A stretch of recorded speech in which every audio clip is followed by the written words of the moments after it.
தம்பி, என்னப்பா? இப்பதான் ஒரு சோடா பாட்டில் வாங்கிட்டு வந்தேன். அத கொஞ்சம் திறந்து தாம்மா. திறக்கம்பா. திறக்க முடியலையோ? கஷ்டமா இருக்குதோ? கொஞ்சம் சீக்கிரம் தர. என்னாச்சு? அப்பா, என்னாச்சுப்பா? எதுக்குப்பா இந்த சோடா பாட்டிலுக்குள்ள இருக்கிற சோடா அப்படியே வெளிய பொங்கி வருது? அதாவது உள்ளுக்குள்ள கார்பன் டை ஆக்சைடு கேஸ அடைச்சு வச்சிருக்காங்க. அது எப்படிப்பா அடைச்சு வைக்க முடியும்? இதுக்குள்ள தண்ணி தானப்பா இருக்கு. ஆ அப்படி வா.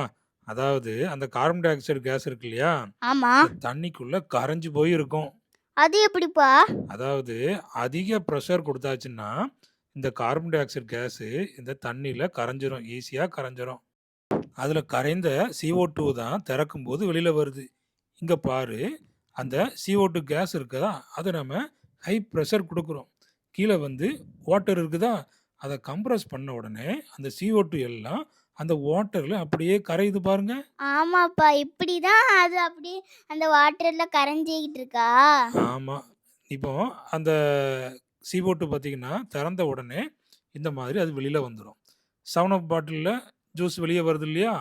அதே போல தான் இங்க நாம திறந்த உடனே அந்த கார்பன் டை ஆக்சைடு கேஸ் எல்லாம் அப்படியே வெளியில வருது. இதுதான் காரணம்.